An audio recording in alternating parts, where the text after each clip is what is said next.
Hey everybody, it's me again. I know you're surprised. You turned into my YouTube channel, and there I am.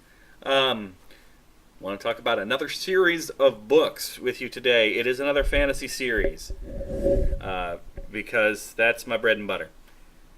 This one is Robin Hobb. The first book of the series is The Assassin's Apprentice. I got this book when I was in early high school, I believe.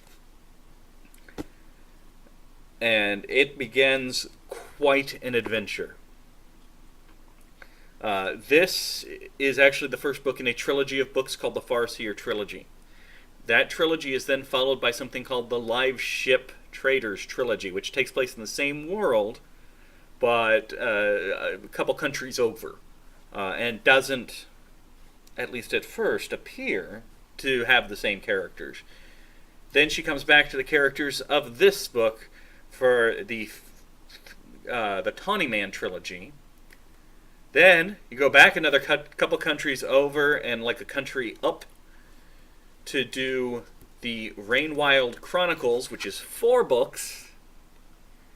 And now she is back to dealing with this character again for a final trilogy. I say final because I can't imagine them doing much more with this character, and while that world still has plenty to offer. So what character am I talking about? Assassin's Apprentice follows the life of Chivalry Farseer. He is the unknown, unacknowledged bastard son of the king-in-waiting, Prince Chivalry, who apparently one night was not as chivalrous as he should have been, and thus Fitz was born. Fitz is then, as a small child, say 7, 6, dropped off with his original family, the royal family, which obviously throws some kinks into the work. It ruins the lines of succession because Chivalry feels he has to abdicate. Things go haywire. Fitz does grow up. He does not spend the whole book as a 6, 7-year-old boy. It is the story of his life. By the end of the first series, he's probably in his early 20s. By the end of the first trilogy, we come back to him in his 30s. And the current series is, I think, him in his 50s. And that's one of the things I actually really like. Because what I like is when I read a book and I feel like I get to know the characters. I feel like the characters are friends of mine. I feel the same way about video games, movies, TV shows. I like to feel a connection with the characters. And even though we weren't the same age, as I said, I started reading this in high school, I have sort of grown up alongside Fitz. Because the first series ended with him a little bit older than me. He's always been a little bit older than me. But he gets older as I get older, as the series goes on. And I really appreciate that element of it. He matures, the world matures. He looks back on some of his decisions in these early books as being very childish, which they are, because he is a child, for all intents and purposes.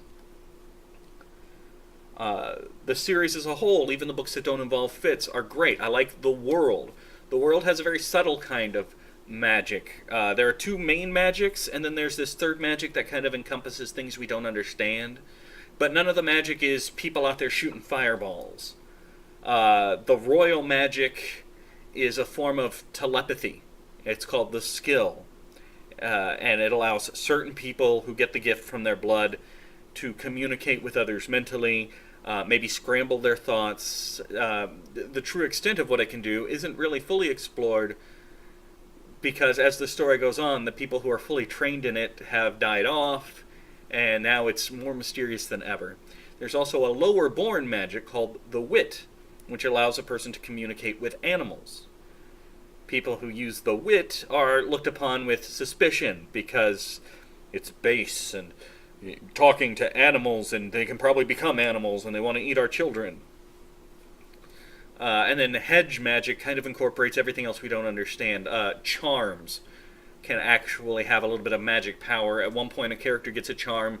It's a necklace where if it's exposed, whoever sees it is more kindly inclined to that person. It's not a powerful thing, but it's if he goes up to ask a question, a person who sees the necklace is less likely to be like, I don't have time for you, and more likely to say, oh, it's over there. So the magic isn't all powerful, and the stronger magics aren't as well understood. And I like that. I like that balance. But we want to talk about the plot of this first book to really get you in, right? So Fitz is dropped off with the royal family, who doesn't quite know what to do with him, so they bring him up the best they can, but he can't be in the official line of succession. He now has... His father goes in shame into retirement and then dies, mysteriously. Or was it? So he never meets his dad. He's left with the two princes, one of whom tries to look after him the best he can, even though he doesn't really know what he's doing, and the other of whom hates him because he wants the throne, and anything between him and the throne is a bad thing. The king finally decides, well, I do have a use for a royal bastard. So they acknowledge that he is a member of the royal family, but removed from the line of succession. He's a prince, sure, but he's not a real prince. He's going to be over here. And has him trained as an assassin. The royal part helps him get into places where he can assassinate what's needed for the throne.